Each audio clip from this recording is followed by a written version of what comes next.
আর হালালে বরকত ঢুকায় দিছে কে? হারামে কোনো বরকত আছে? আওয়াজ করে বলেন তো, গরু খাওয়া হালাল না হারাম? কুকুর খাওয়া? কুরবানিতে কি জবাই হয়? সুন্নতে খাতনার অনুষ্ঠানে, বিয়ের অনুষ্ঠানে, প্রতিদিন কসাইয়ের দোকানে, কোথাও কুকুর জবাই হয়? আচ্ছা, গরু বা গাভী বছরে বাচ্চা দেয় কয়টা? একটা। আর কুকুর দেয় কয়টা? 7টা, 10টা, 11টা? জন্ম নিয়ন্ত্রণ নাই তো, দেদারসে দিচ্ছে, ফ্যামিলি প্ল্যানিং নাই, তাই না? আচ্ছা, তো দেখেন, গরু বাচ্চা দিল কম, কুকুর বাচ্চা দিল বেশি। গরু জবাই হয় বেশি, কুকুর জবাই হয় না। গরু আমরা খাই বেশি, কুকুর খাই না। তারপরেও কসবায় গরু বেশি না কুকুর বেশি? আওয়াজ করে বলতে হবে, গরু না কুকুর? কারণ গরু খাওয়া হালাল, আর হালালে বরকত ঢুকায় দিছে কে? এজন্য দ্য ডিসিশন ইজ ইয়োরস, সিদ্ধান্ত আপনার। কই যাবেন, ডানে না বায়ে? হালালের সাথে না হারামের সাথে? হালালটা হচ্ছে পরিবেশ বান্ধব। হালালটা কি? Eco friendly. এটা পরিবেশ বান্ধব, এটা স্বাস্থ্যকর, এটা রুচিসম্মত, এটার মধ্যে কোনো ঝামেলা নাই, এটাতে কোনো ভেজাল নাই। হালালে থাকলেই লাভ, যদিও অল্প। সুবহানাল্লাহ পড়েন। আজকের আলোচনার বিষয় হালাল এবং হারাম। আলোচনার বিষয় হালাল এবং হারাম। দুই রাস্তা, হালাল চলে গেছে এইদিকে, হারাম গেছে এইদিকে। সো আমরা যাব কোন দিকে? ডান দিকে। হালাল খুব বরকতময়, হালালে বরকত বেশি, হারামে বরকত নাই। বিশ্বাস করেন? 1 কোটি টাকা ইনকাম মাসে। কয় কোটি? এরকম লোক আছে না কসবায়? বাংলাদেশে আছে না? 1 কোটি টাকা ইনকাম, কোটি টাকা ইনকাম তার। কিন্তু বছরে কোটি কোটি টাকা তার ইনকাম, 1 মাসে ইনকাম 1 কোটি টাকা। কিন্তু দেখা যায় মাসে একটা হসপিটাল বিল পরিশোধ করতে তার চলে যায় 50 লাখ টাকা। আছে না নাই? ওয়াইফের ক্যান্সার, যার নেই কোনো অ্যান্সার। ছেলে ইয়াবা খায়, ওরে দেয়া লাগে 20 লাখ। বাড়ি ভাড়া, খাওয়া দাওয়া ইত্যাদি খরচ শেষে দেখা যায় মাস শেষে আরো 20 লাখ ঋণের মধ্যে পড়ে আছে। আছে না নাই? কিন্তু মাসে ইনকাম ছিল কত? 1 কোটি। কিন্তু মাস শেষে দেখা যায় 20 লক্ষ টাকা ঋণের বোঝায় চাপা পড়ে আছে। আর রিকশাওয়ালা, ওর বেতন নাই, যা পারে ইনকাম করে প্রতিদিন। মাসে অন এন এভারেজ তার ইনকাম 5,000। কয় হাজার? 1,000 চলে যায় ওর যে ছুপড়ির বেড়া, ওই বাড়ির ভাড়া দিতে। 1,000 চলে যায় ওর খাওয়া, 1,000 চলে যায় চিকিৎসা, 1,000 চলে যায় ছেলেমেয়েদের পড়াশোনা, আনুষঙ্গিক আরো 500, মাস শেষে আরো থেকে যায় 500। সুবহানাল্লাহ কইতে পারলেন না? 1 কোটি টাকা ইনকাম করেও 20 লক্ষ টাকা ঋণের বোঝায় চাপা পড়ে আছে। আর 5,000 টাকা ইনকাম, মাস শেষে কত থাকে? 500। কারণ ওর পুরো ইনকামটাই হালাল। ওর পুরো ইনকামটা কি? এজন্য রাব্বুল আলামিন বলেন, ইয়া আইয়ুহান নাসু কুলু মিম্মা ফিল আরদি হালালান তাইয়্যিবা ওয়া লা তাত্তাবিউ খুতুওয়াতিশ শাইতান ইন্নাহু লাকুম আদুউম মুবিন। ওহে মানুষেরা, শোনো শোনো, এই জমিনের ভেতরে যেটাকে আমি হালাল করেছি, যেটাকে আমি পবিত্র করেছি, ওইটা খাও, ওইটা গ্রহণ করো। হারাম খেও না, হারাম অর্জন করো না, হারামের কাছেও যেও না। শয়তানের পদাঙ্ক অনুসরণ করো না। জেনে রেখো, শয়তান হলো তোমাদের প্রকাশ্য দুশমন। ঠিক কি না? আদুউম মুবিন। শয়তান আমাদের প্রকাশ্য দুশমন। সে হারামকে আমাদের কাছে চাকচিক্যময় করে তুলে। সে বুঝাতে চায় হারামের মধ্যে আরাম। আসলে হারামে আরাম আছে, হালালের মধ্যে বরকত। এজন্য আমরা সবসময় হালাল অবলম্বন করব। রাজি আছেন তো? কিন্তু আমরা যদি আমাদেরকে প্রশ্ন করি, আমাদের ব্যবসায়, আমাদের চাকরিতে, আমাদের লাইফ লিডিং সিস্টেমে আমরা কি শুধু হালাল খাই? কি খাই? হালালও খাই, সুযোগ পাইলে একটু যদি পাই অমনি ধরে ঘাপুস ঘুপুস। সুযোগ পাইলেই কি ঘাপুস ঘুপুস? ঘাপুস ঘুপুস করা যাবে না। অনেকে আবার আছে দেখবেন, খাওয়ার ক্ষেত্রে হালাল খোঁজে। খাওয়ার ক্ষেত্রে আমি অনেক লোক দেখেছি। থাইল্যান্ডে আমি গেলাম, দেখি যে তার ব্যাপারে জানি যে সরকারি চাকরি করে, লক্ষ লক্ষ টাকা 2 হাতে কামায়। এমনি গাছেরটাও খায়, তলারটাও কুড়ায়। আছে না নাই? তো ইচ্ছে মতো ডানে বায়ে ইনকাম করে, হালাল হারাম দুইটাই খায়। কিন্তু থাইল্যান্ডে যে হালাল খাবার খুঁজতেছে। কি খুঁজতেছে? ওখানে যে জিজ্ঞেস করে যে এই দোকানে কি পর্ক আছে? পর্ক থাকলে খাবো না। পর্ক মানে হচ্ছে শুকরের চর্বি। শুকরের গোশত বা চর্বি মিশানো কোনো খাবার উনি খাবে না, কারণ এটা হারাম। আর ঘুষ যে খায়, এটা খুব হালাল। এরকম ডাকাইতে আছে না নাই?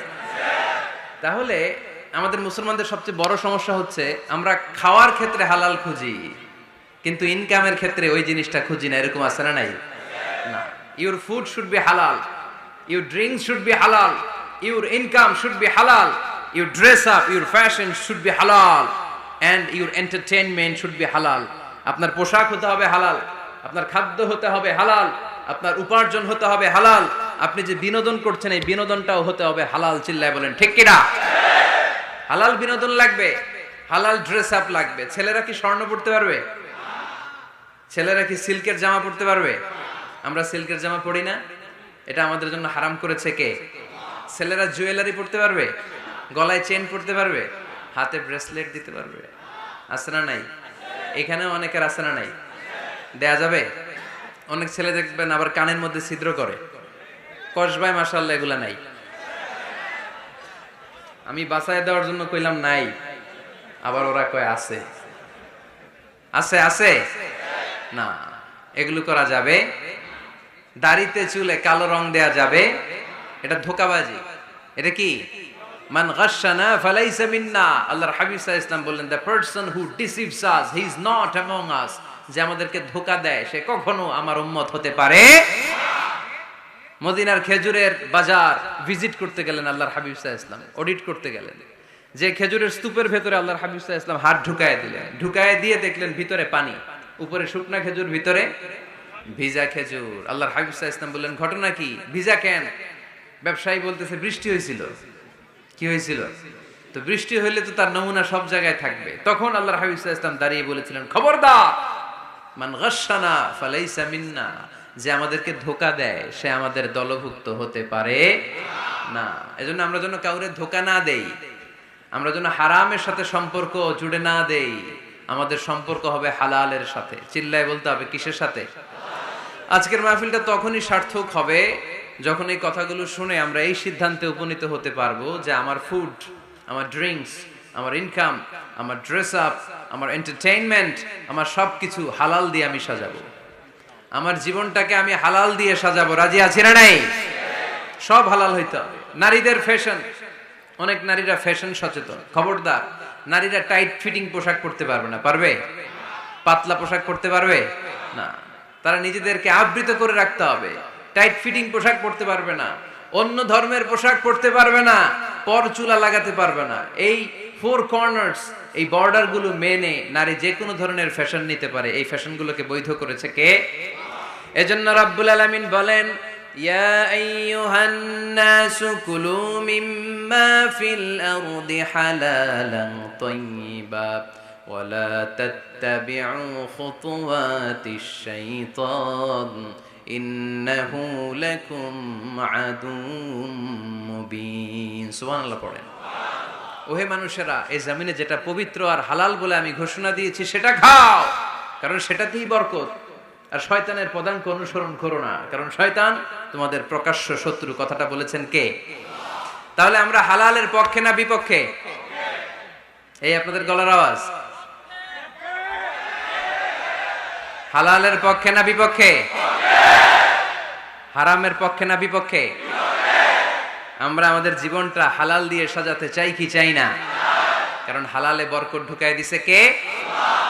কিভাবে আপনার জীবনের প্রতিটি অঙ্গনকে হালাল দিয়ে সাজাবেন? কিভাবে এই হারাম থেকে বেঁচে থাকবেন? এর কিছু মূলনীতি আছে, some principles, you have to follow it. এই প্রিন্সিপালগুলো যদি খেয়াল করেন তাহলে হালাল দিয়ে জীবন সাজানো সহজ। আর এই প্রিন্সিপালে, মূলনীতিতে যদি ভেজাল লাগায় দেন তাহলে সব জায়গায় ভেজাল আছে না নাই? আজকে এই চমৎকার দুপুরে আমরা হালাল হারামের মূলনীতির ব্যাপারে কয়েকটি কথা শুনে বিদায় নিব ইনশাআল্লাহ। পড়েন। হালাল এবং হারামের প্রথম মূলনীতি হচ্ছে আল আসলু ফিল আশিয়াই আল ইবাহা। মূলত সবকিছু পৃথিবীতে যা দেখি, যা পাওয়া যায়, খাবার দাবার যাই হোক না কেন, মৌলিকভাবে সবকিছু হালাল। যুবক ছেলেরা বুঝে যাও, কান দুটো খরগোশের কানের মতো খাড়া করো। আমি সহজ করে বুঝাবার চেষ্টা করব, যদিও সহজ করে বুঝানো সহজ না। সহজ করে কইতে আমায় কহজে, সহজ করে যায় না কওয়া সহজে। ঠিক কিনা? তারপর আমি চেষ্টা করছি সহজ করে বুঝানোর। খুব সহজ। আর দিন ও ইউসরুন লা উসরা ফি, দিন সহজ, এর মধ্যে কাঠিন্যতা নাই। মন জয় করার 4টা বাক্য আল্লাহর হাবিব সাল্লাল্লাহু আলাইহি ওয়াসাল্লাম আমাদেরকে শিখিয়ে গিয়েছেন। বাশিরু ওয়ালা তুনাফিরু, ইয়াসসিরু ওয়ালা তুআসসিরু, সহজ করে উপস্থাপন করো, কঠিন করো না। মানুষকে দিনের প্রতি আকৃষ্ট করো, দিন থেকে ভাগিয়ে দিও না। আমরা অনেকে দিন থেকে ভাগাই দেই, আছে না নাই? এক ছেলে হিন্দু হইছে, হিন্দু থেকে মুসলমান হইছে, আগে ছিল হিন্দু, এখন দেখে এই ছেলেরে কি সুন্নি মুসলমান বানাবে, না ওয়াহাবি বানাবে, না আহলে হাদিস বানাবে, না হানাফি বানাবে, এই নিয়ে কিলাকিলি আছে না নাই? আহা কি বিপদ! সে কয় আগে হিন্দু আছিলাম, এটাই তো ভালো আছিলাম। মুসলমান হওয়ার পরে এর ভয় দেখানো শুরু করছে, এই খবরদার, নামাজ রোজা যাকাত হজ সব লাগবে, হারাম খাওয়া যাবে না, এটা নাই ইসলাম, এটা নাই, ওইটা নাই, ওইটা নাই, হিন্দু কই তাহলে আমিও নাই। খবরদার, আল্লাহ ছাড় দিতে চায়, মৌলবীরা ছাড় দেয় না, আছে না নাই? তো আমরা যেন কঠিন না করি। হালাল হারামের প্রথম মূলনীতি হচ্ছে basically everything in this world is হালাল। এই পৃথিবীতে যা আছে সবই হালাল। সব কি? সব হালাল, সব হালাল, সবই হালাল, অল্প কিছু হারাম। সুবহানাল্লাহ পড়েন। যদি এমন হইতো এই পৃথিবীতে যা আছে সবই হারাম, অল্প কিছু হালাল, খুব ভালো হইতো, তাই না? সুবিধা হইতো আমাদের। তা আমাদের সুবিধা করে দিলেন কে? সুবহানাল্লাহ পড়বেন না?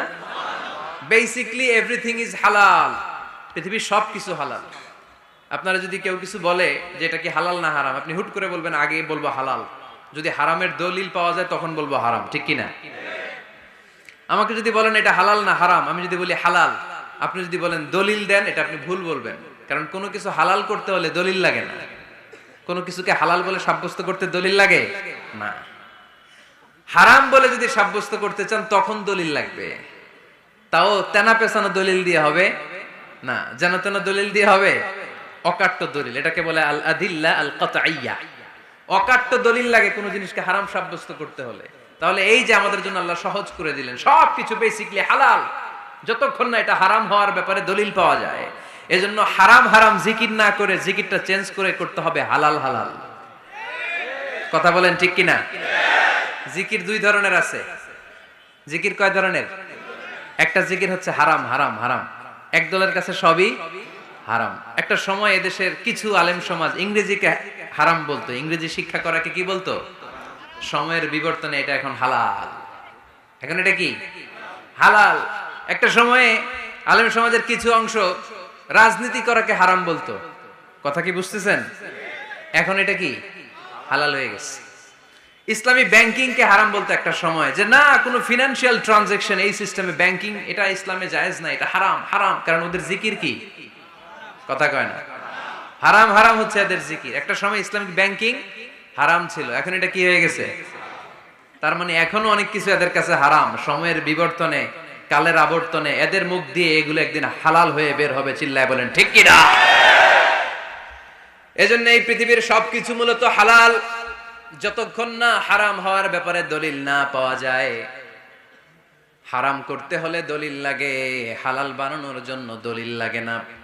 আবার যেন তেন কোনো দলিল দিয়ে, ঠুনকো কোনো দলিল দিয়ে কোনো জিনিসকে হারাম করা যায় না।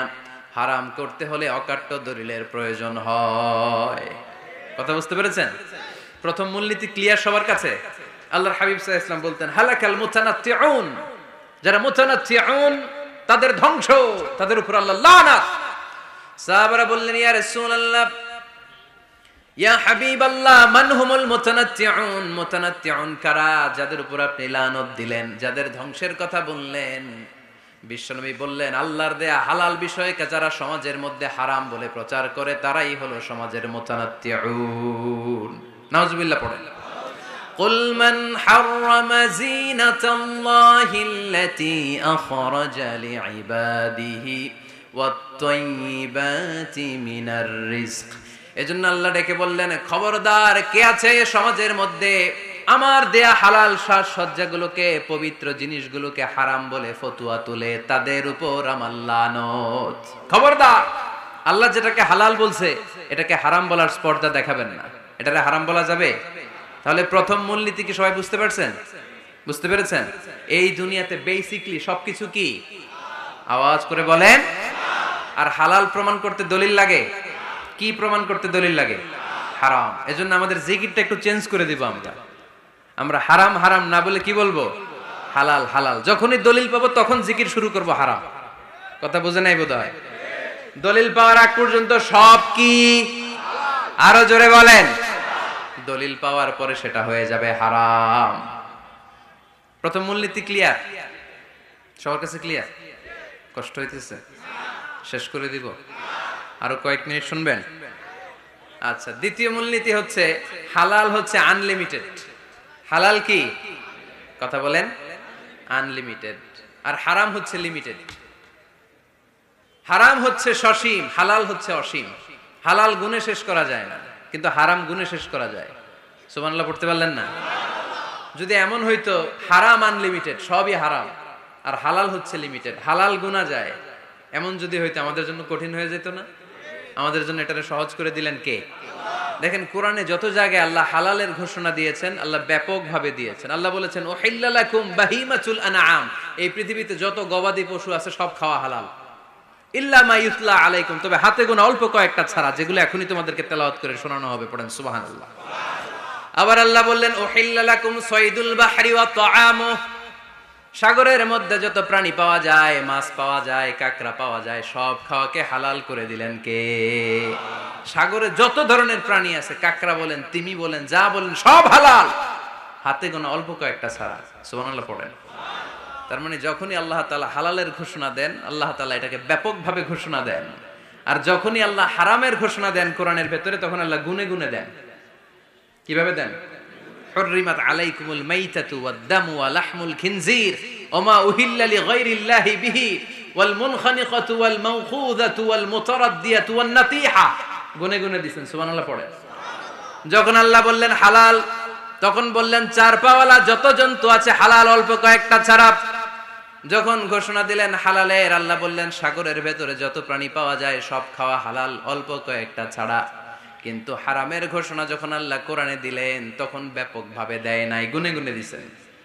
রক্ত খাওয়া হারাম, মরা প্রাণী খাওয়া হারাম, শূকর খাওয়া হারাম, আল্লাহর নাম ছাড়া অন্য কোনো নামে বলি দেওয়া হয়েছে এরকম প্রাণী খাওয়া হারাম, সিংহের গুতা খায় কোনো প্রাণী মারা গেছে ওইটা হারাম।